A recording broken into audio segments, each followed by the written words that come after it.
Welcome to this deep dive. Thank you. It is good to be here. Our mission today is an intricate one. It really is. We are going to examine the structural blueprints of a nation's government. And we are specifically looking through the lens of the third university lecture by Professor Wojan Schenk. Right. What we're exploring today is nothing short of a radical redesign of the state apparatus. We are focusing intensely on the architecture of justice and oversight. The plumbing of the state, essentially. Exactly. But before we begin, it is important to state clearly that the source material we are analyzing touches heavily on the modern political landscape of Serbia. Yes, it is very specific in its context. It includes references to current leaders, as well as some severe claims regarding state security and its historical ties to organized crime. So I want to emphasize to you, the listener, that our goal here is strictly to impartially report and analyze the professor's structural concepts from the lecture. We are looking at the mechanics. Precisely. We are not here to endorse any political viewpoints or to take sides. We are simply examining the mechanics of the system he proposes, treating his blueprint as a theoretical model for statecraft. If we connect this to the bigger picture, the entire thesis of this lecture rests on a rather unromantic, pragmatic view of governance. Unromantic is a good way to put it. Because the core argument is that systemic problems require systemic mechanical solutions. The professor argues that a society cannot simply rely on replacing the people in charge and hoping the new leaders are morally superior. Or more resistant to temptation. Right. Instead, the goal is to mechanically force accountability through structural engineering. The machinery of the state must be designed to withstand human nature. Not rely on it. Exactly. You have to build a system that assumes the worst of human impulses and channels those impulses into productive or at least harmless outcomes. That is the perfect foundation for where we need to start. Because to understand why we need a new blueprint, we need to thoroughly recap the core systemic flaw that the professor identified in his previous lectures. The foundational crack in the concrete. Yes, the structural vulnerability that sets the stage for everything else we will discuss today. And that is the flaw of synchronized elections. It is a subtle but devastating mechanical failure. How so? Well, in the current constitutional framework being analyzed, the law allows for the president and the parliament to be elected at the exact same time. Which doesn't sound inherently malicious. No, on the surface, to a casual observer, it might just look like an administrative convenience. You save time, you save state funds on election day logistics, and you avoid voter fatigue. Right. But structurally, it leads to a complete, almost invisible collapse of the separation of powers. The ruling party, acting rationally within the rules of the game, manipulates this timing to ensure these elections align perfectly. Let's walk you through the physical reality of what this actually means for a voter on election day. Because it is not just a scheduling issue. Far from it. The electoral law designates what is called a list carrier. This person is the face of the political campaign, and invariably, it is the presidential candidate. Always. So imagine you are walking into a voting booth in this system. You have a ballot in front of you. You might genuinely want to vote for a local member of parliament from Party A because you trust their local policies. Sure. But you want a president from Party B to balance the power. Structurally, the ballot and the political framing make this virtually impossible. The psychology and the mechanics of the ballot merge the individual leader with the entire legislative apparatus. The presidential candidate is the literal carrier of the parliamentary list. And the inevitable result of this psychological and mechanical merging is that the winning president commands the parliamentary majority. Which creates a cascading monopoly on power. It does. We have to look at what parliament actually does in a parliamentary democracy. It is the body responsible for appointing judges, ministers, regulatory heads, and oversight bodies. Therefore, if the president controls the parliament through this synchronized election mechanism, the president effectively appoints everyone in the state. Okay, let's unpack this. Because the pushback one might have is that this sounds like a constitutional crisis or something highly illegal. But the lecture emphasizes something different. What is crucial to understand is that this is not a violation of the Constitution. It is a vulnerability embedded directly within it. The rules themselves allow it. The actors involved are playing by the rules. The rules are the problem. The professor uses a highly specific, real-world example to illustrate this mechanical failure. Right, the press conferences. Yes.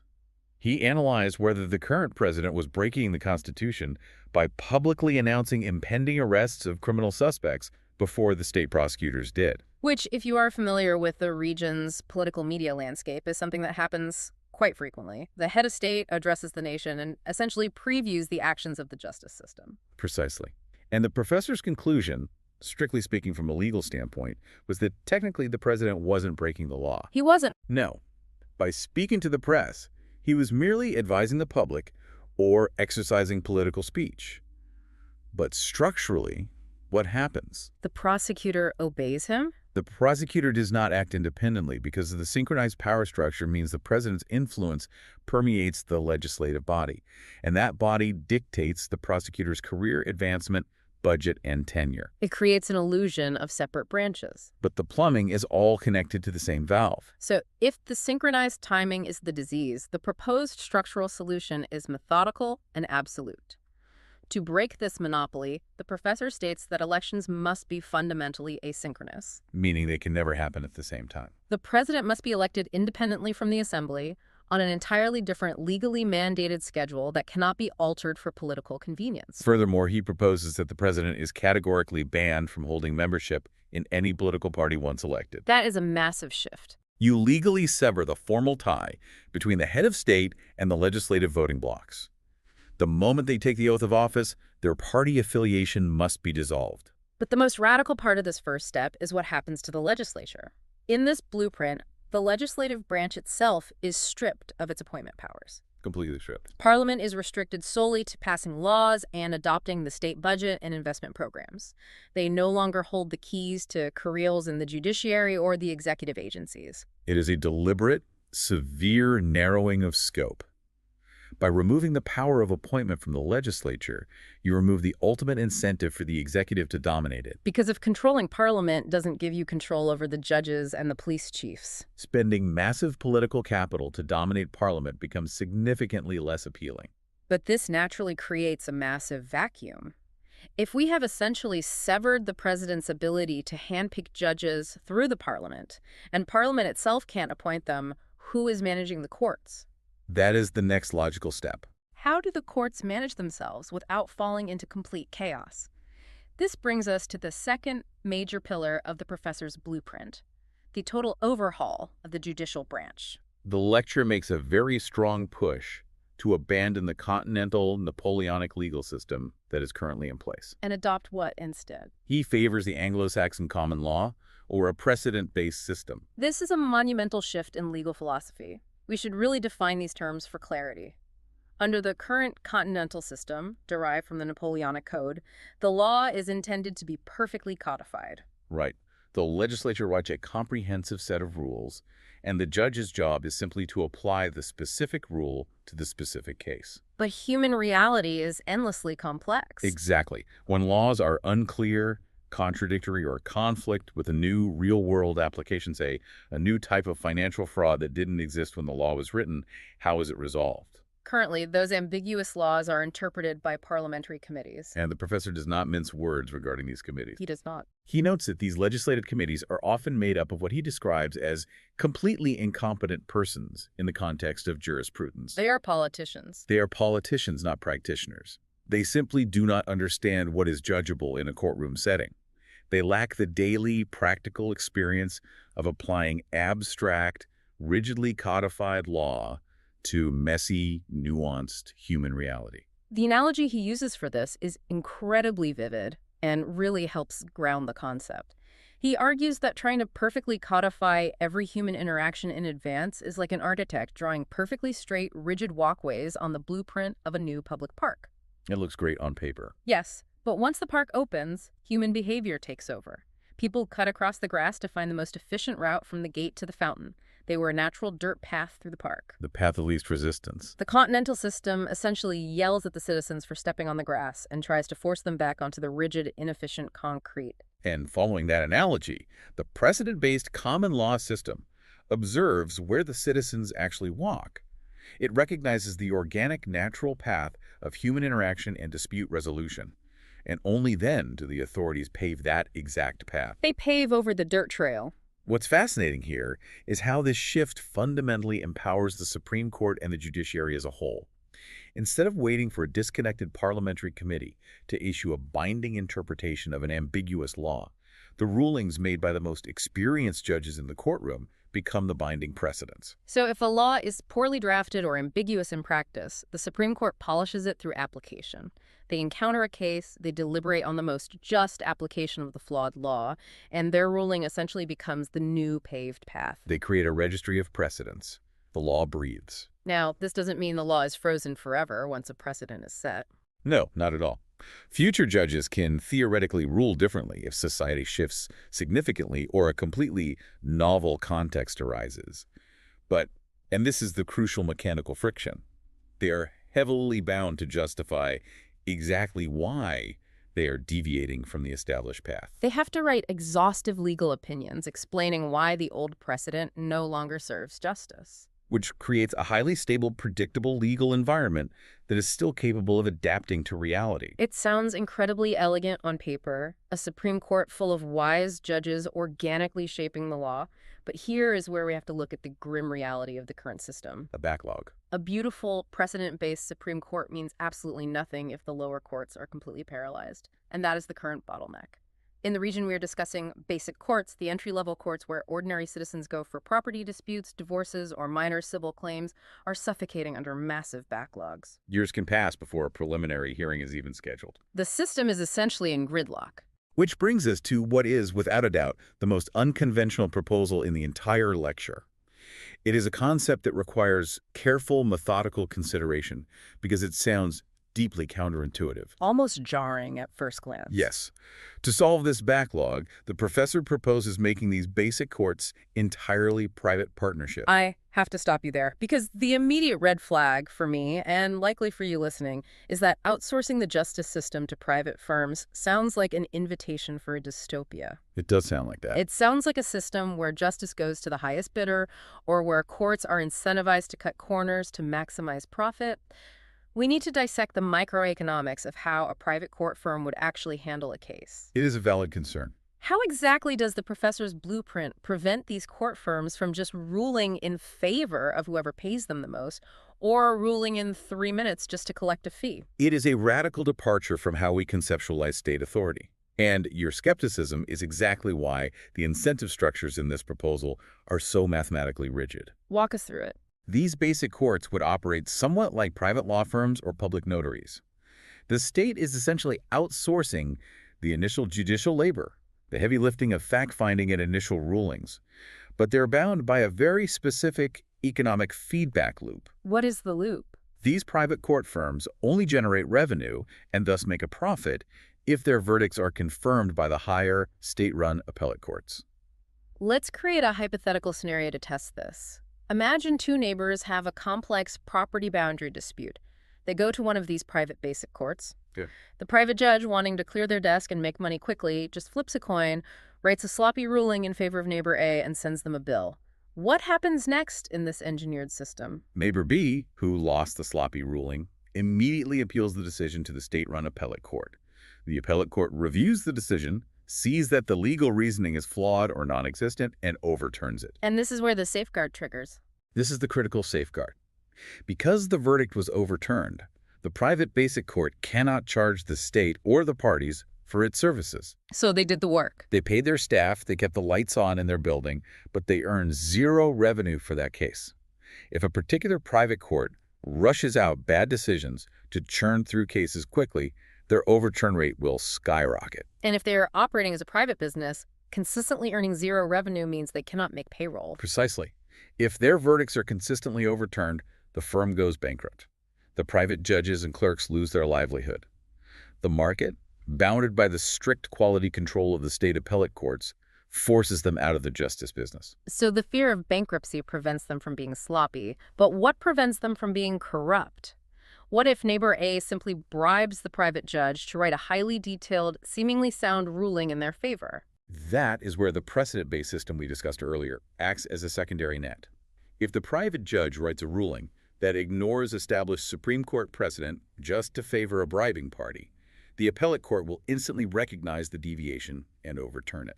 And corruption would still be a severe criminal offense. Of course, but the primary mechanical defense is that a bribed ruling is usually a legally flawed ruling, and a legally flawed ruling gets overturned, leading to a total loss of legitimate revenue for the firm. Let's talk about the compensation model for these private courts, because it is engineered to balance basic security with a fierce drive for excellence. The blueprint states that base salaries for employees in these private courts are capped. Yes, for example, they might be capped at a maximum of 3 times the national average salary.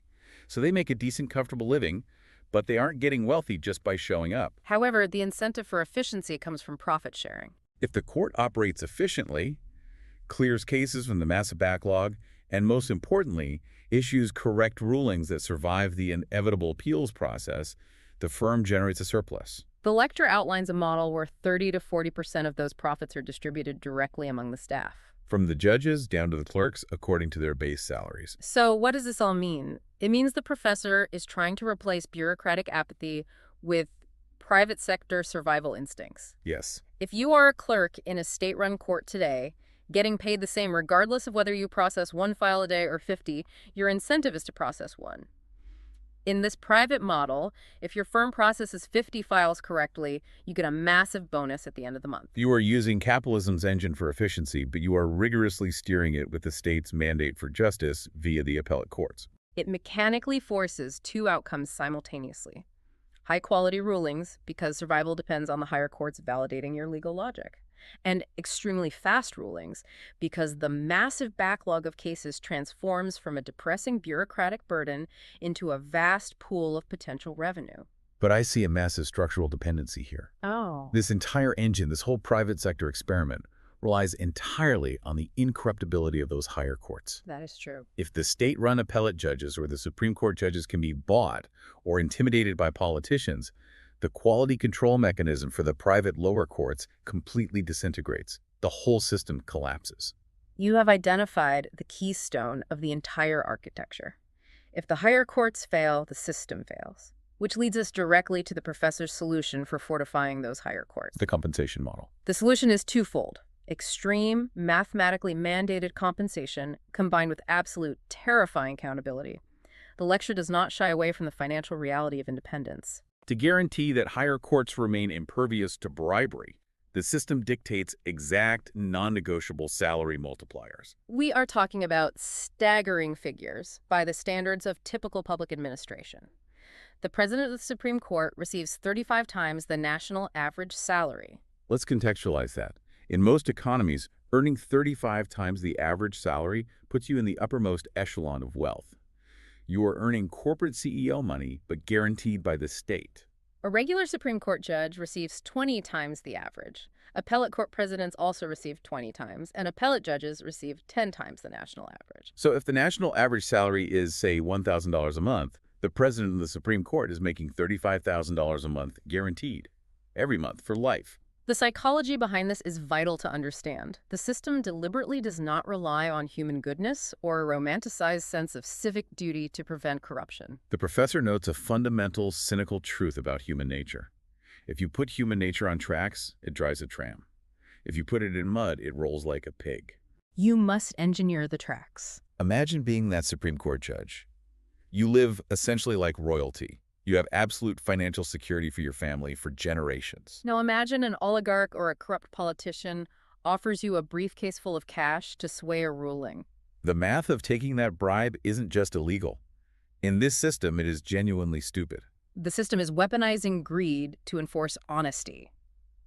You engineer an environment where the temptation of a bribe is mathematically illogical compared to the guaranteed immense wealth of simply doing the job honestly. But the high salary alone isn't enough. The tracks have a terrifying drop-off. The accountability mechanism is absolute. What happens if they do take the bribe? If a judge earning these massive multipliers takes even a single dinar in bribes, the penalty is total devastation. They don't just lose their job or go to a comfortable minimum security prison. They lose their entire life's property. Everything they own is seized by the state. They lose the highly lucrative position forever, and they are essentially cast out on the street with nothing.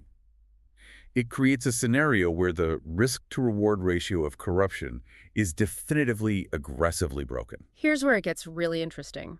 Because alongside this terrifying accountability, the threat of losing everything, there is an equally absolute protection. Because corruption isn't just about money. No, it's about pressure.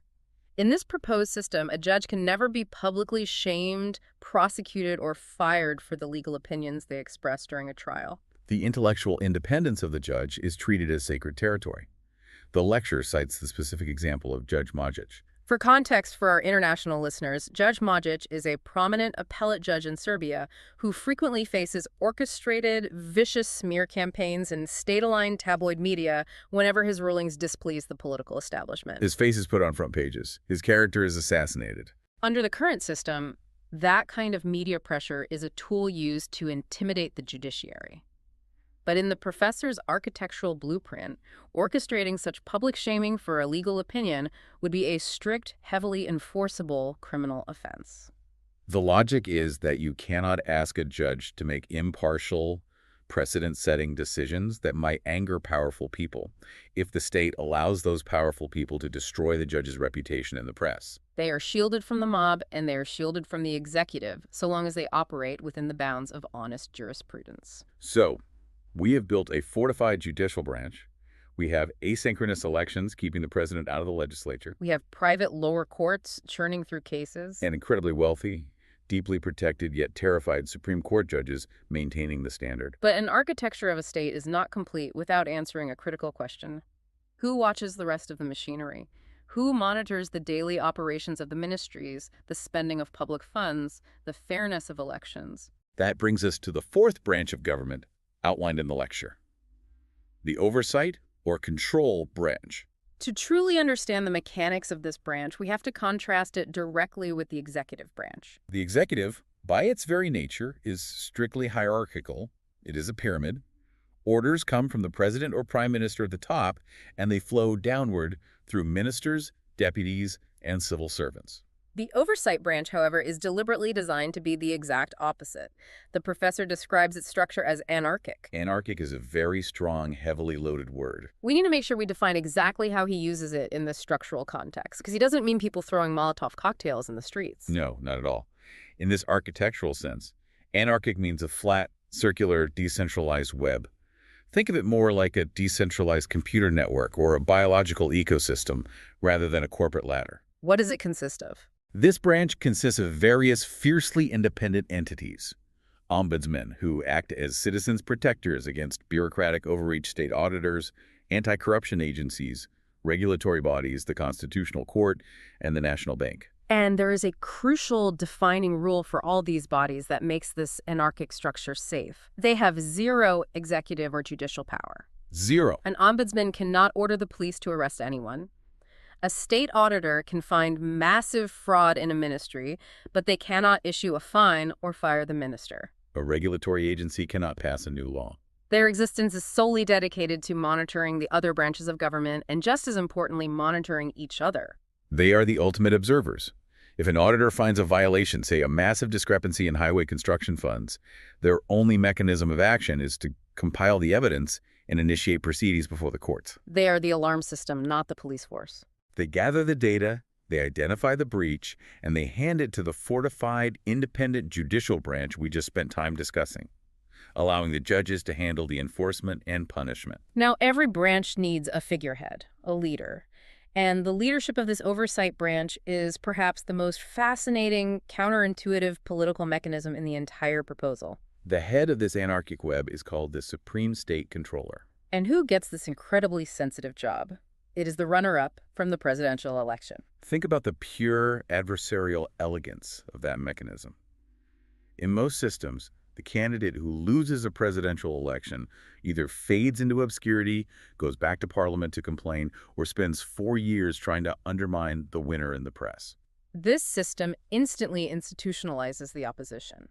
The candidate who lost the election, representing the largest block of dissenting voters, is mathematically guaranteed the position of overseeing the winner. But my immediate thought is, wouldn't they just use that position to paralyze the government out of pure spite? It is a fair question. If my bitter rival defeats me and I become the Supreme State Controller, wouldn't I just issue endless subpoenas and grind the state to a halt? That is exactly why the rule of zero executive power is so critical.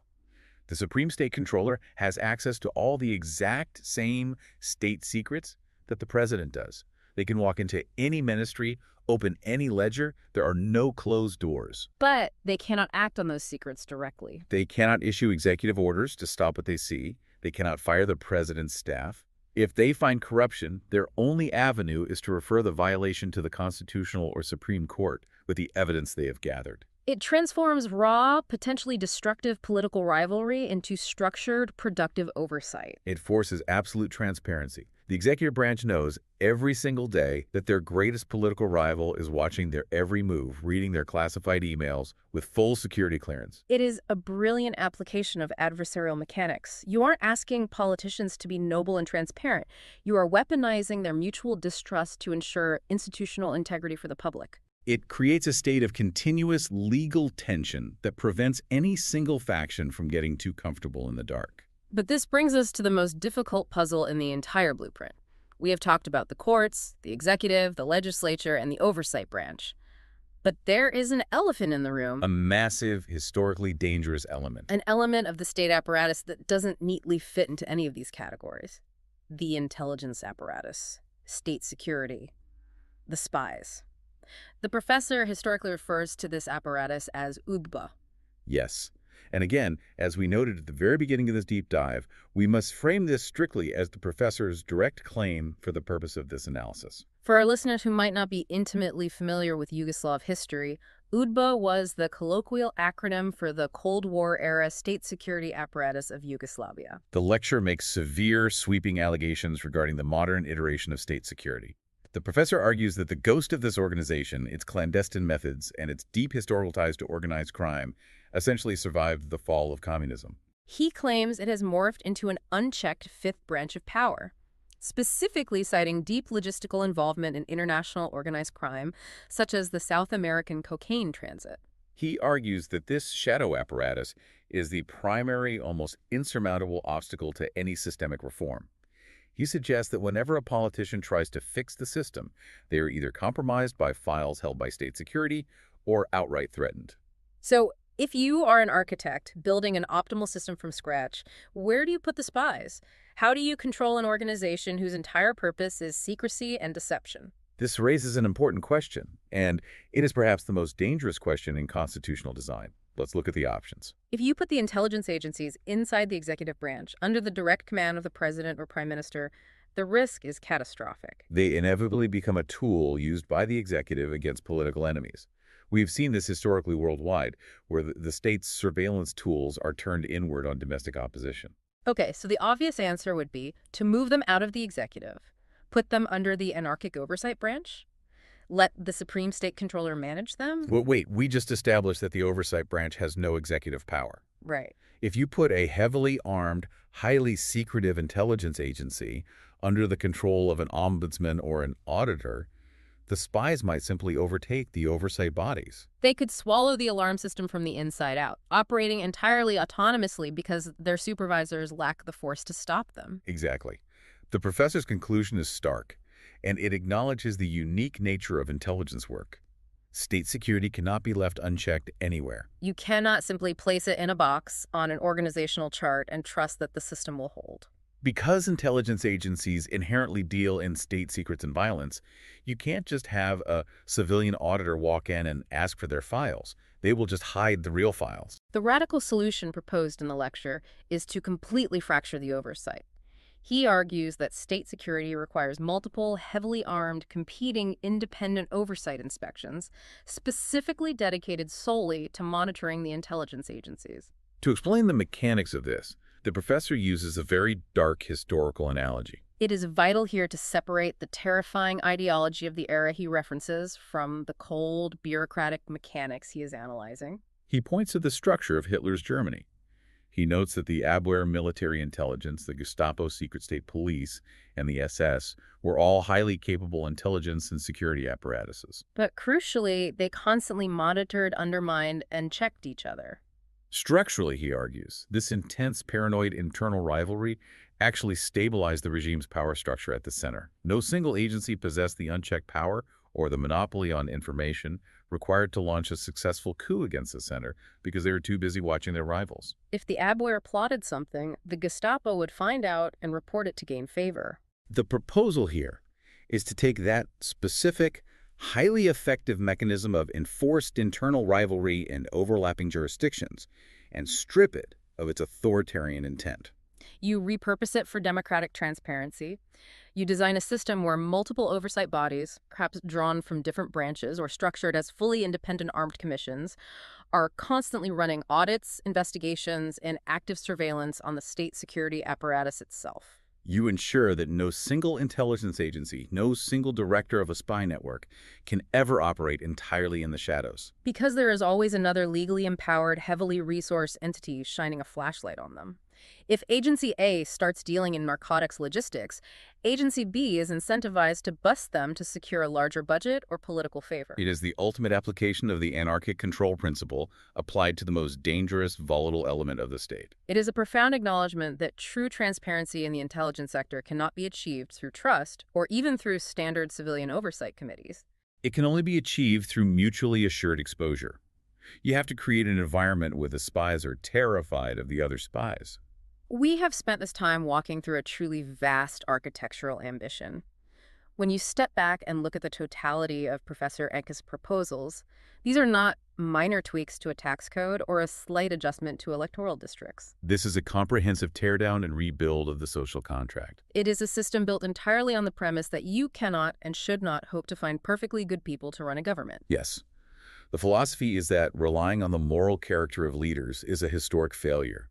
Instead, you must create mechanical gears. Private economic incentives to clear court backlogs, massive salaries to make bribery mathematically irrational, institutionalized rivals observing every executive action, and competing spy agencies to prevent deep state monopolies. You build a machine that mathematically forces good behavior, or at least neutralizes bad behavior, regardless of who is sitting in the office. It is governance engineered as a physics problem, calculating friction, applying leverage, and ensuring containment. And as we close this deep dive, we want to leave you with a thought to mull over. We have spent this time redesigning the engine of the state. We have discussed private courts, extreme compensation, and structural anarchy. But a system, no matter how perfectly engineered, is ultimately operated by the culture it serves. If you build the perfect, incorruptible machinery of government, how do you upgrade the collective consciousness of a society to actually want to operate it, rather than just instinctively looking for new ways to break it?